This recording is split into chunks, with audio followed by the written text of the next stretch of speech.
cultural e econômica do final do século XVIII. Seus reflexos são sentidos até os dias de hoje. Massas de trabalhadores rurais deslocaram-se para as cidades e passaram a ser operários, atraídos pela oportunidade de emprego. Para suprir a falta de mão de obra no campo e manter o fornecimento de alimento para as populações urbanas, surgem novas tecnologias e técnicas de mecanização da agricultura. Depois dessa revolução, nesse período, para a gente poder falar um pouco mais de alimentos, tem um marco histórico na indústria de alimentação. É a descoberta de Louis Pasteur. Ele, na verdade, deu início à era da microbiologia. Quem trabalha com bactéria, vírus e tudo mais, deve ao Pasteur, na verdade. E o Pasteur é tão importante que quem não tomou um leite pasteurizado, que vem dele, né? Pasteur, então, pasteurizado, esterilizado e tudo mais. Então, aí vem, ele começa a trabalhar nessa parte, começa a melhorar os processos de fermentação, que, na verdade, a fermentação é um processo de poder guardar matéria-prima, pessoal. Tenho produção de uva, como que eu vou guardar uva o ano inteiro? Posso secar, mas nem sempre o pessoal gosta de secar. Mas fazer um bom vinho ajuda bastante, porque é uma forma de guardar a uva. No caso do leite, faz fermentação, que vira queijo, iogurte e tudo mais, também dá um jeito de guardar. Olha como que o processo de alimentação sempre está voltado para a conservação de alimentos.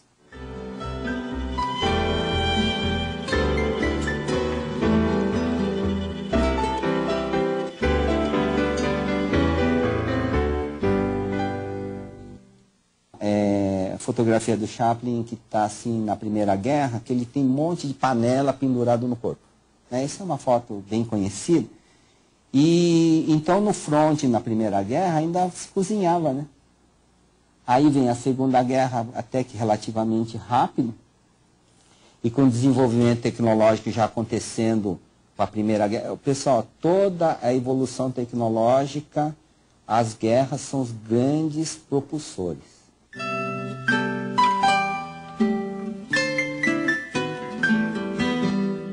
Na época de Napoleão, se descobriu a margarina e a maionese, porque o Napoleão ia dar um prêmio para quem que achasse um substitutivo da manteiga.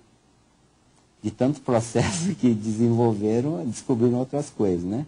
Então, assim, a Segunda Guerra Mundial, realmente, ela vem importante pelo lado de que, como foi uma guerra extremamente longe em termos de distância e ao mesmo tempo, principalmente os Estados Unidos, que tinha de atravessar o Atlântico e tudo mais, e junto com isso uma guerra muito demorada, toda a parte de alimentação enlatada, ou que chamam enlatada, foi voltado para abastecer os soldados no fronte. Então, eu trabalhei numa indústria de conserva, então a gente tinha uma lata que chamava War, que era guerra mesmo. Inclusive, isso é bem parecido, é um pouquinho menor do que essas latinhas de extrato. E já existia essas latinhas antes de a gente começar a produzir os enlatados no mercado. Por quê? Era um jeito de a pessoa carregar o mínimo de coisa possível, já pronto, para poder comer. Pena que era ruim demais, então aí o pessoal muitas vezes dava até rebelião, assim, né? A indústria de enlatados, ela foi um grande propulsor do desenvolvimento, porque ele já utilizava essa questão do Pasteur. Porque essas latinhas dava para esterilizar. Uma carne que levaria só uma semana, 2 semanas para estragar, mesmo cozinhando direitinho, com o enlatado duraria até 1 ano, né? Então, olha, esses são os processos. Bom, e a coisa foi tomando corpo. Acabou a Segunda Guerra, nós encontramos uma indústria de alimentos totalmente já desenvolvida, né? A área mecânica, pessoal, é muito importante, porque a Segunda Guerra que trouxe muita evolução no setor mecânico e elétrico e químico. E esses 3 pontos é super importante para a área da agricultura. Você pensa que fazer aqueles tanques, eles usaram tudo para fazer esses tratores de hoje, né? Aquelas esteiras, aquelas coisas, tudo saiu dos tanques de guerra, não teve outro jeito. Produção de de aquele gás mostarda, que foi na Primeira Guerra, dos desfolhantes, aquelas coisas, tudo está ligado à guerra mesmo. A falta de alimentos gerada pelas guerras trouxe a consciência de que a agricultura era um setor vital da economia. A perspectiva da fome gerou tecnologias para aumentar a produção e conservar os alimentos. A fartura surge do medo da escassez.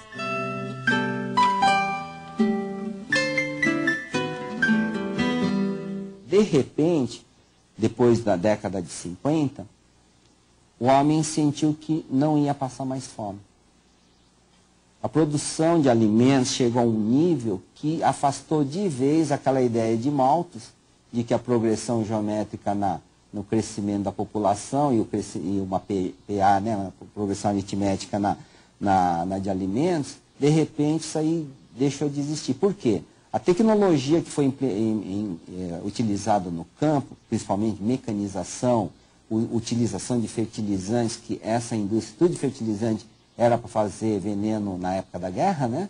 Então, traz um novo conceito na área de agricultura, e nós vivemos esse período que vai até mais ou menos por volta de década de 70, que nós temos uma explosão realmente de produção de alimentos. A indústria de alimentos nesse período nunca cresceu tanto como nesse período. Bom, a produção era tanta que não conseguia vender tudo. Era complicado vender. Aí aparece uma coisa super interessante, que é uma proposta de venda, que é o chamado self-service.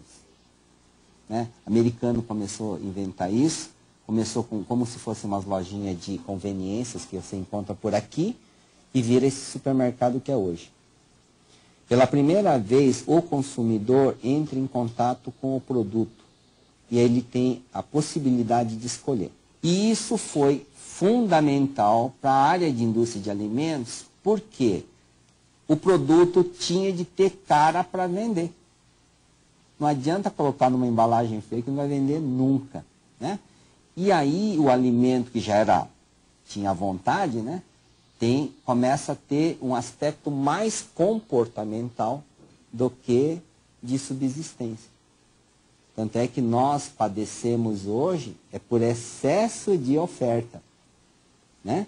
Então nós podemos escolher 3, 4 marcas. Né? Eu vi numa crônica do Milor interessante, eu falo assim que bons tempos quando tinha sabão em pó e sabão em pedra, porque ele não tinha que ficar perdendo tempo para escolher qual sabão que era o melhor. E aí o homem vai pegando pela cara e não pelo coração. Né? E aí que começa a dar os problemas mesmo. E nesse período também, para atrair a cara, o produto também tinha de ter uma cara bonita. Então aí vem uma verdadeira enxurrada, a indústria química, farmacêutica nessa época já está muito desenvolvida, então começa a entrar os aditivos químicos. Tanto para conservar, ou para fazer ter a cara bonita, ou para ter o gosto bonito e o cheiro gostoso. Então os aromatizantes, os corantes, tudo aí está nessa parte. Ninguém quer um produto que tem uma aparência horrível. Então é mais ou menos isso. E a coisa vem indo, e a produção mandando bala, né? Porque a gente é da área industrial, a gente sabe que a gente é só cobrado pela produção. Qualidade é importante, eu vim de uma época que ainda a qualidade era importante, hoje eu acho que o pessoal está questionando um pouco isso, né? Porque a cara vende mais do que o produto ter qualidade ou não.